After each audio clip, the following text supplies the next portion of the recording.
চলতি মাসে সরকারি চাকরিজীবীরা বড়দিন উপলক্ষে টানা ৩ দিনের ছুটির সুযোগ পাবেন। পাশাপাশি শীতকালীন অবকাশ সহ অন্যান্য ছুটি মিলিয়ে দেশের সব শিক্ষা প্রতিষ্ঠানও লম্বা ছুটিতে যাবে। চলতি বছরের ছুটির তালিকা অনুযায়ী সাধারণ ছুটি রয়েছে ১২ দিন এবং নির্বাহী আদেশের ছুটি ঘোষিত ১৪ দিন। দেখে নিন কারা পাচ্ছেন কতদিন ছুটি। সরকারি ছুটির ক্যালেন্ডার অনুযায়ী ২০২৫ সালে বাকি দুটি সাধারণ ছুটি রয়েছে। ১৬ ডিসেম্বর মঙ্গলবার বিজয় দিবস এবং ২৫ ডিসেম্বর বৃহস্পতিবার বড়দিন। বড়দিন বৃহস্পতিবার পড়ায় এর সঙ্গে শুক্র ও শনিবার যুক্ত হয়ে সরকারি কর্মজীবীরা উপভোগ করতে পারবেন টানা ৩ দিনের ছুটি। বিদ্যালয়ের প্রধানদের হাতে থাকা ৩ দিনের ছুটি সহ ২০২৫ সালে প্রাথমিক বিদ্যালয়ের ছুটি ছিল ৭৮ দিন। ডিসেম্বরের লম্বা ছুটির মাধ্যমে তা শেষ হচ্ছে।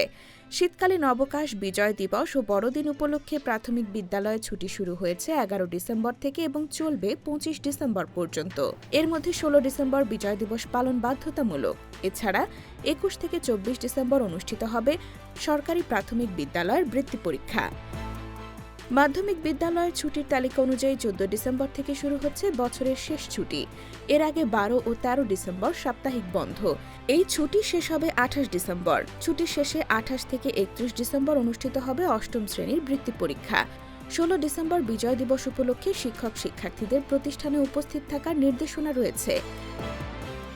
কারিগরি ও মাদ্রাসা শিক্ষার ছুটির তালিকা অনুযায়ী দেশের সরকারি বেসরকারি মাদ্রাসাগুলো স্বতন্ত্র, ইবতেদায়ী, দাখিল, আলিম, ফাজিল ও কামিল ১৪ ডিসেম্বর থেকে ছুটিতে যাচ্ছে।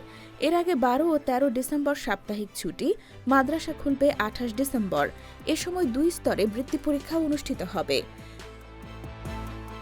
দেশের সরকারি বেসরকারি কলেজগুলোতে ছুটি শুরু হবে ১৪ ডিসেম্বর থেকে।